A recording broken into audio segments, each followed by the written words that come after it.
நீ நடத்துகிற பிரச்சனை அவனை கேட்கிறேன். புதுச்சேரி மாநிலத்தில் வருவாய் பற்றாக்குறையை பல்வேறு வழிகள் இருந்தும் அவற்றை எல்லாம் சீர்தூக்கி சாமானிய மக்களை பாதிக்கின்ற பெட்ரோல் டீசல் வரி உயர்வை அரசு உயர்த்தியுள்ளது தேவையற்ற ஒன்றாகும். பெட்ரோல் டீசல் விலை அத்தியாவசிய பொருட்களின் விலை உயர்த்தப்படுவதால் அது நம் மாநில பொருளாதாரத்தை பாதிக்கும். நியாயமா புதுச்சேரி மாநிலத்தில் ஆட்சியாளர்கள் தொடர்ந்து செய்து வரும் தவறுகள் குறிப்பிட்ட ஒரு சிலர் மட்டும் பயன்பெறுவதற்காக முறையான வரி விதிப்புகள் போடாதது. இவற்றையெல்லாம் சீர்படுத்தணும்னு சொல்லிட்டு பல முறை அதிமுக சொல்லியிருக்கிறோம். இருந்தாலும் ஆளும் அரசானது பல தொழில்களில் உள்ள வியாபாரிகள் பயன்பெறுகின்ற விதத்தில் அரசு செயல்படுவதால் அரசுக்கு வர வேண்டிய நியாயமான வருவாய் வராமல் திட்டமிட்டு தடுக்கப்படுகின்றது. உதாரணத்துக்கு புதுச்சேரி மாநிலம் மட்டும் இல்ல, இப்ப எல்லா இடமே கல்வி என்பது முழுக்க முழுக்க வியாபாரம் தான். இன்றைய தினம் புதுச்சேரி மாநிலத்தில் இயங்கக்கூடிய நூற்றுக்கணக்கான தனியார் பள்ளிகள், தனியார் கல்லூரிகள், தனியார் மருத்துவக் கல்லூரிகள் உள்ளிட்ட பல்வேறு கல்வி நிறுவனங்கள் இவங்க யாரும் தர்மத்துக்கு எதுவும் நடத்தல. இன்னைக்கு யாரு இந்த கல்வியில வந்தாலும் அவங்க ஒரு 10 வருஷத்துல அவங்களுடைய பொருளாதாரம் உயர்த்தப்பட்டு தான் வருது, சொத்து மதிப்புகள் கூடின்னு தான் வருது. ஆனால் இவை எதற்குமே இந்த அரசு தனியார் கல்வி நிறுவனங்களுக்கு உரிய சொத்துக்களுக்கு சொத்து வரி போடுவது இல்லை. இந்த மாதிரி சொத்து வரி போட்டாவே ஒரு ஆண்டுக்கு ஒரு 300 கோடி ரூபாய் அளவிற்கு அரசாங்கத்துக்கு வருவாய் வரும். ஆனா சொத்து வரி எதுவும் போடத்தே கிடையாது. அதே போல இந்த தனியார் பள்ளி, அதாவது தனியார் நிறுவனங்கள் நடத்தக்கூடிய அது பள்ளிகளாக இருந்தாலும் சரி, கல்லூரிகளாக இருந்தாலும் சரி, மருத்துவக் கல்லூரிகளாக இருந்தாலும் சரி, ஆயிரக்கணக்கான பேருந்துகள் மாணவர்களுக்காக விடப்படுகின்றன. அது அவங்க கட்டணம் எல்லாமே வாங்கிட்டு தான் இருக்கிறாங்க. ஆனா இந்த பேருந்துக்கு இந்த சாலை வரி, காலாண்டு கட்டணம் இதெல்லாம் நீங்க பாத்தீங்கன்னா அண்டை மாநிலமான தமிழகத்தை விட 10ல் 1 பங்கு தான் இங்க இருக்குது. அதுலயே அரசாங்கம் எந்த விதமான கவனத்தையும் செலுத்திட்டு கிடையாது. இப்ப பஸ் கட்டணத்தை அரசு பஸ்கள் மற்றும் தனியார் பஸ்களுக்கு பஸ் கட்டணத்தை உயர்த்தினாங்க. பஸ் கட்டணத்தை உயர்த்தும் போதே அவங்களுக்கு அவங்க தலையில ஒரு கொட்டு வைக்கிற மாதிரி அரசாங்கம் டீசல் கட்டணத்தையும் உயர்த்திட்டீங்க. ஆனா இந்த பேருந்துகளை நீங்க பாத்தீங்கன்னா அண்டை மாநிலமான கேரளா, தமிழ்நாடு, கர்நாடகா இங்கெல்லாம் காலாண்டு வரி, சாலை வரி இதுல நீங்க பாத்தீங்கன்னா 5ல் 1 பங்கு வரி தான் உங்க புதுச்சேரி மாநிலத்தில் நம்ம இதுலயும் அரசாங்கம் உரிய கவனத்தை செலுத்துறது கிடையாது. இது எல்லாத்தை விட ஒரு படி மேல ஒரு 10 ஆண்டுகளுக்கு முன்பு நிலம் மதிப்பீட்டு அரசால அறிவிக்கப்பட்டது. இப்ப ஜிஎல்ஆர் வேல்யூவேஷன் இது 10 ஆண்டு காலமா அந்த ஜிஎல்ஆர் வேல்யூவேஷன் இது வரைக்கும் ஏற்றப்படவே இல்லை. நேரு ஸ்ட்ரீட்ல கவர்மெண்ட் ரேட்டு பாத்தீங்கன்னா ஒரு 2000 ரூபா இருக்கும். ஆனா ஒரு சதுரடி அங்க 20,000 இருக்கும். 20,000 ரூபா இருக்கும். அப்ப அவங்க பத்திரம் பதிறாங்கன்னா வெறும் 2000 ரூபாய்க்கு தான் டாக்குமெண்ட் வாங்குவாங்க. நீங்க முறையான ஜிஎல்ஆர் வேல்யூவேஷன் இது பண்ணாதால, அறிவிக்கிறதால மக்களும் பத்திரம் பதியும் போது அரசை ஏமாத்துறாங்க. அரசாங்கத்துக்கு வர வேண்டிய பத்திரப்பதிவுல சொத்து வாங்கும் போதும் விற்கும் போதும் பத்திரப்பதிவுல அந்த வரியும் நமக்கு வரது இல்லை. இதை ஏன் இவங்க செய்ய மாட்டாங்கன்னே தெரியல. ஒரு சில தனியார் இந்த ரியல் எஸ்டேட் உரிமையாளர்களுக்கு சாதகமா இவங்க நடக்கிறாங்களா, இல்ல அரசிடம் இதுக்கு சரியான ஒரு திட்டமிடுதல் இல்லையா? இப்ப நீங்க பாத்தீங்கன்னா ஒரு இடத்துல இந்த ஆத்து ஓரமா இருக்கிற இடத்துல பாத்தீங்கன்னா சதுரடி 2000 ரூபான்னு. ஆனா அங்க 1000 ரூபாய்க்கு தான் மண்ணே விக்குது. சதுரடி 1000 ரூபாய் தான் விற்கும் மார்க்கெட் ரேட். அங்க 2000 ரூபான்னு அங்க அதுக்கு மதிப்பு குறைவா இருக்கும். ஒரு சில இடத்துல பாத்தீங்கன்னா சதுரடி 10,000 ரூபாய் போகும். ஆனா நீங்க அங்க பாத்தீங்கன்னா 500 ரூபாய் போட்டு வச்சிருக்கீங்க.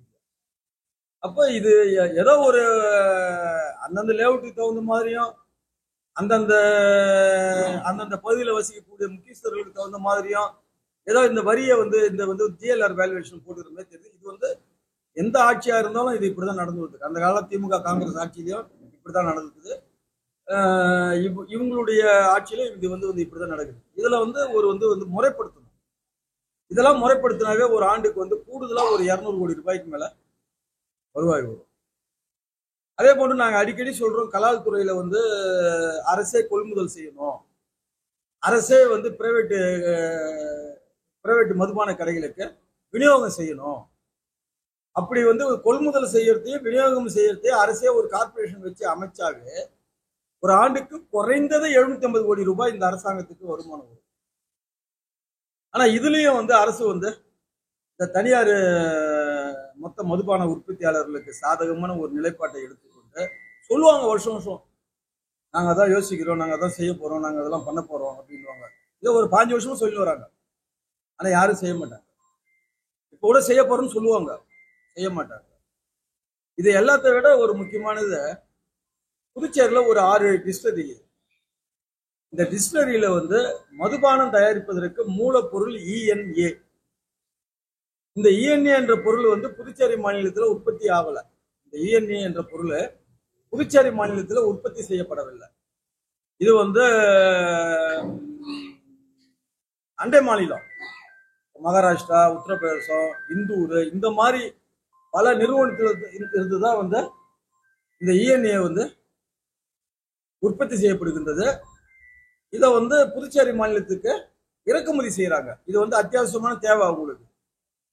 ஒரு மாசத்துக்கு கிட்டத்தட்ட வந்து ஒரு 35 லட்சம் லிட்டர் ENA புதுச்சேரி மாநிலத்துக்கு இறக்குமதி செய்யப்படுகின்றது. ஒரு லிட்டர் ஒரு 100 ரூபா இருக்கும், இல்ல 150 ரூபா இருக்கும், எதுவா இருக்கும். ஆனா அந்த ENAவுக்கு ஒரு சிங்கிள் நயா பைசா கூட டாக்ஸ் கிடையாது, இறக்குமதி வரி கிடையாது. ஒரு 10 ரூபாய் நீங்க ஒரு லிட்டருக்கு, அதாவது வந்து மதுபானம் தயாரிக்கக்கூடிய மூலப்பொருளான ENA இறக்குமதி செய்யறாங்க இல்லையா, அதுக்கு ஒரு லிட்டருக்கு நீங்க ஒரு 10 ரூபாய் வரி விதிச்ச, சிம்பிளா ஒரு 10 ரூபாய் வரி விதிச்சாவே ஒரு ஆண்டுக்கு கிட்டத்தட்ட ஒரு 50 கோடி ரூபாய்க்கு மேல அதுல மட்டுமே அரசாங்கத்துக்கு கூடுதல் வருமானம். நீங்க பல விஷயத்துல நீங்க பாத்தீங்கன்னா மக்களை வந்து பாதிக்காத வகையில பல்வேறு பிரச்சனைகளை நியாயமான வரி விதிப்புல அரசு கவனம் செலுத்தினாவே ஒரு ஆண்டுக்கு சுமார் 1000 கோடி ரூபாய்க்கு மேல அரசாங்கத்துக்கு கூடுதல் வருமானம் வரும். ஆனா இந்த அரசாங்கம் இதை செய்யறாங்களான்னா செய்யறது இல்லை. அது நான் ஏற்கனவே சொன்ன மாதிரி இந்த மாதிரி தொழிலில் ஈடுபட்டு இருக்கக்கூடிய தனியார் வர்த்தக வியாபார நிறுவனத்தினுடைய முதலாளிகள் பயன்பெறுகின்ற விதத்துல அரசு தன்னுடைய கொள்கையை திட்டமிட்டு அமுல்படுத்தி வராங்க. இதுல வந்து குறிப்பா வந்து கல்விக் கொள்கையிலும் மதுபான விஷயத்திலையும் அரசாங்கம் வந்து உரிய நடவடிக்கை எடுக்கணும். இப்போ ஒவ்வொரு வருஷமும் வந்து ஆடிட்டிங் ஜெனரல் வந்து ஒரு இது புக் வெளியிடுவாங்க. இதுல அரசாங்கத்துக்கு எது இழப்பீடு, ஏன் இதை நீங்க செய்ய மாட்டீங்கன்னு சொல்லிட்டு. ஒரு 10 வருஷத்துக்கு முன்னாடி நாங்களாம் எம்எல்ஏ இருக்கும் போதே வந்து ஆடிட்டிங் ஜெனரல்ல ஒரு பக்கமே போட்டிருந்தாங்க, புதுச்சேரியில தனியார் பள்ளி, தனியார் கல்லூரிகள், தனியார் மருத்துவக் கல்லூரிகள், அதுக்கு சொத்து வரி, பில்டிங் வரி ஏன் நீங்க வாங்கல, இது அரசாங்கத்தினுடைய பணத்தை வந்து நீங்க வந்து திட்டமிட்டு வந்து இது பண்றீங்க, வீணடிக்கிறீங்க, இது அரசாங்கம் தப்பு பண்றீங்க. இதுல அரசு அதிகாரிகள் குறுகிய கண்ணோட்டத்தோட வந்து மக்களுடைய அதாவது வந்து குறுகிய கண்ணோட்டத்தோடு அரசுக்கு வர வேண்டிய வருவாயை திட்டமிட்டு தனியார் கல்வி நிறுவன உரிமையாளர்களுக்கு செல்கின்ற விதத்துல உங்களுடைய செயல்பாடு இருக்குதுன்னு சொல்லிட்டு பேரா போட்டிருந்தாங்க 10 ஆண்டுக்கு முன்பு. ஆனா இன்னை வரைக்கும் நம்மளுடைய அரசு, இதை நாங்க சட்டமன்றத்தில் கூட பல முறை பேசியிருக்கிறோம். இது பேசத்தால எங்களுக்கு வந்து பிரைவேட் மெடிக்கல் காலேஜா இருந்தாலும் சரி, பிரைவேட் ஸ்கூலுடைய ஓனராலும் சரி, எங்களை பொறுத்தவரை எதிரே தான் வராங்க. இருந்தாலும் புதுச்சேரி மாநிலத்தினுடைய நிதி நிலைமை கருத்தில் கொண்டு, மாநிலத்தினுடைய வருவாய் பெருக்கத்தை வந்து கருத்தில் கொண்டு அதிமுக நேர்மையான வழியில, நேர்மையான சிந்தனையோட, நேர்மையா சில வழிமுறைகள் நாங்க சொல்றோம். இதை வந்து ஆட்சியில் இருப்பவர்கள் மனதார இதை வந்து ஏற்றுக்கொண்டு இதுல எதை சரி பண்ண முடியுமோ, எதன் பேர்ல உரிய வரி விதிக்க முடியுமோ, வருவாய் பெறுவதற்கு உரிய நடவடிக்கை அரசு எடுக்கணும். மாறா வந்து இந்த மாதிரி ஏழைங்களுக்கு மேல வந்து குப்பை வரியை போடுறது, தனிகான் வரியை ஏத்துறது, அந்த வரி ஏத்துறது, இந்த வரி ஏத்துறது, இதெல்லாம் உங்களுக்கு இதுல ஏன் போது உங்களுக்கு கவனம்? இப்போ 2 ரூபா பெட்ரோல் டீசல் விலை ஏத்துனீங்க இல்லையா, இதை பத்தி காங்கிரஸ் வாய்க்கிலேயே பேசுறீங்க. இந்தியாவில் எந்த மாநிலத்திலுமே இல்லாத வகையில இன்னமும் புதுச்சேரி மாநிலத்தில் குறைவாதான் இருக்குது. அந்த பெட்ரோல் டீசல் விலையை பற்றி பேசுவதற்கு காங்கிரசுக்கு எந்த அருகதையும் தகுதியும் கிடையாது. அதே போன்று திமுகவுக்கும் இல்லை. ஏன்னா ஒரு லிட்டருக்கு 8 ரூபா குறைவு தமிழ்நாடை விட புதுச்சேரியில். ஏற்கனவே 10 ரூபா குறைவா இருந்தது. இப்ப 2 ரூபா நீங்க ஏத்திறீங்க. அதையே நீங்க ஏன் செய்யறீங்கன்னு தான் நான் கேட்கலாம். அதை விட்டுலாம அதையே ஒரு 2 ரூபா நீங்க ஏத்துறீங்க. அதுக்கு பதில் மத்த இதுல இது பண்ணலாமே. இதை சொல்ற ஒரு தகுதி உள்ள ஒரு கட்சி அதிமுக மட்டும்தான். இந்த மாதிரி டீசல் பெட்ரோல் விலையை பத்தி பேசுவதற்கு தகுதியற்ற ஒரு கட்சி திராவிட முன்னேற்ற கழகமும் காங்கிரஸ் கட்சியும். அதே போல அவரு ஏதோ 750 ரூபா பொங்கல் பரிசா, ஏன் அது என்ன சொச்சமா ஒரு 750 ஒரு 1000 ரூபாய் கொடுக்கலாம் இல்லையா முதலமைச்சர்? அதை கூட உடனே 2000 ரூபாய் கொடுங்கன்றாரு நம்ம வைத்தியங்க சார். அவர் முதலமைச்சர் ஆகும்போது 120 ரூபாய் கொடுத்தாரு. எல்லாம் கொடுத்தாரு.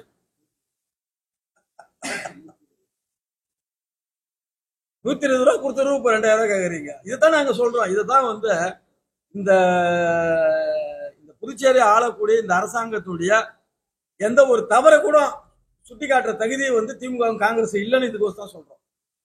ஏன்னா நீங்க ஆட்சியில் இருக்கும்போது இதெல்லாம் எதை பத்தியுமே சிந்திக்கிறது கிடையாது. அதுக்கோசம் தான் சொல்றோம். இப்ப எனக்கு பின்னாடி எங்க அண்ணன் நாராயணசாமி அண்ணன் அதாவது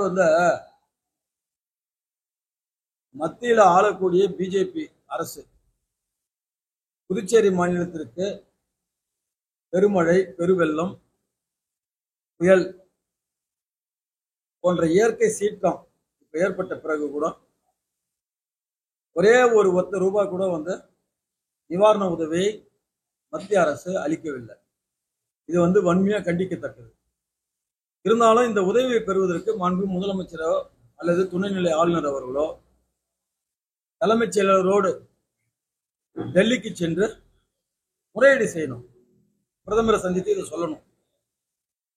இதை சொல்லல. அதனால எங்களுடைய கழகத்தினுடைய பொதுச் செயலாளர் அவர்களுடைய அனுமதியை பெற்று புதுச்சேரி மாநிலத்தில் முழுமையாக பாதிக்கப்பட்ட மக்களுக்கு கூடுதல் நிவாரண உதவி வழங்க வேண்டியும், புதுச்சேரி மாநிலத்திற்கு நிவாரண உதவியே வழங்காத மத்திய அரசை கண்டித்தோம். புதுச்சேரி மாநிலத்தில் பாதிக்கப்பட்ட விவசாய பெருமக்களுக்கு உரிய இழப்பீடு வழங்காத புதுச்சேரியை ஆளும் அரசை கண்டித்தோம். தமிழகத்தில் எந்த விதமான திட்டமிடுதலும் இல்லாமல் வீடூர், சாத்தனூர் அணையிலிருந்து புதுச்சேரி மாநிலத்திற்கு ஒரு முன்னெச்சரிக்கை அறிவிப்பை கூட வெளியிடாமல் வினாடிக்கு 1,72,000 கன அடி தண்ணீரை திறந்துவிட்டு ஏறத்தாழ புதுச்சேரி மாநிலத்தில் உள்ள 1,5 லட்சம் வீடுகளில் நீர் புகுந்து வீட்டின் உபயோக பொருட்களை சேதப்படுத்திய தமிழக விடியா திராவிட முன்னேற்ற கழக ஆட்சியை கண்டித்தோம். மாண்புமிகு கழக பொதுச் செயலாளருடைய அனுமதி பெற்று வெகு விரைவில் மிகப்பெரிய போராட்டத்தை அதிமுக நடத்தும். நிதி